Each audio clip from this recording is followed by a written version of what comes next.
Jeb Bush has changed his strategy after weeks of getting pummeled. I mean, really pummeled by Donald Trump.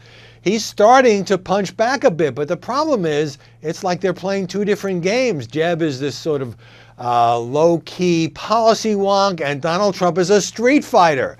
So here's the contrast. I can't put it any more starkly than this. When Donald Trump went to the Texas border, I mean, he was treated like a state visit. There was live coverage as he descended from the plane. He held a raucous press conference. All of that was carried live on cable. Jeb Bush went to the Texas border on Monday and didn't get all that much coverage. Now, he did push back pretty hard against Trump's immigration plan, and those clips were picked up and played on TV and reported in the newspapers. But Jeb says things like, Mr. Trump's plan is not grounded in conservative principles, whereas Trump is saying he's low energy, which is a real insult if you're from New York. And, people are sleeping at his rallies, and Trump retweeted somebody's comment that Jeb speaks Mexican at home, I guess a reference to the fact that he has a Mexican wife, despite the fact that Mexican is not a language. And so it's a real dilemma for the Bush world because on the one hand, they know that this sort of hand-to-hand combat doesn't play to Bush's strength, that this is sort of fighting Trump on his own turf. On the other hand, have you seen these latest polls? I mean, Trump out in front in New Hampshire, 35%, and Jeb is under 10%. Trump has 30% in South Carolina, and Jeb is under 10%. Yes, it's early in these polls, may not mean all that much, but it would be hard to argue with Trump doing now 70 national television interviews since he got into the race, and Jeb just occasionally doing, I know he's going to go on Stephen Colbert when he takes over the Late Show in early September, but he's got to do a lot more than that.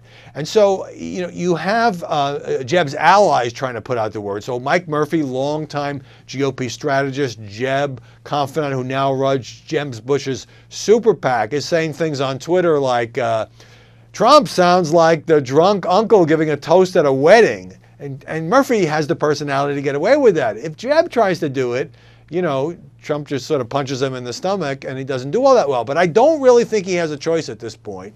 You can't unilaterally surrender. You can't let this guy, whatever his technique, pummel you day after day, week after week. Trump is kind of relentless at this. And at the same time, Jeb has to play his own game. I mean, Jeb Bush's strengths are that he was a successful two-term governor of Florida. He's raised $120 million, although they've signaled they're not going to be using any of that for negative advertising against the Donald. He's got the Bush Family Network, which is, both an asset and a liability. And he knows a lot about government and policy.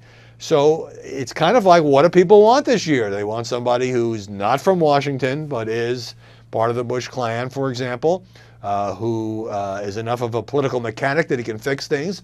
Or do they want the outsider businessman who talks tough and is proud of the fact that, in addition to the fact that he went to the Wharton School, that he's not part of the political mess? It's the same dilemma in a way that Hillary Clinton faces. And Ben Carson, another non-politician who'd be getting a lot more attention if it wasn't for Trump, he's finishing as high as second in some of these polls.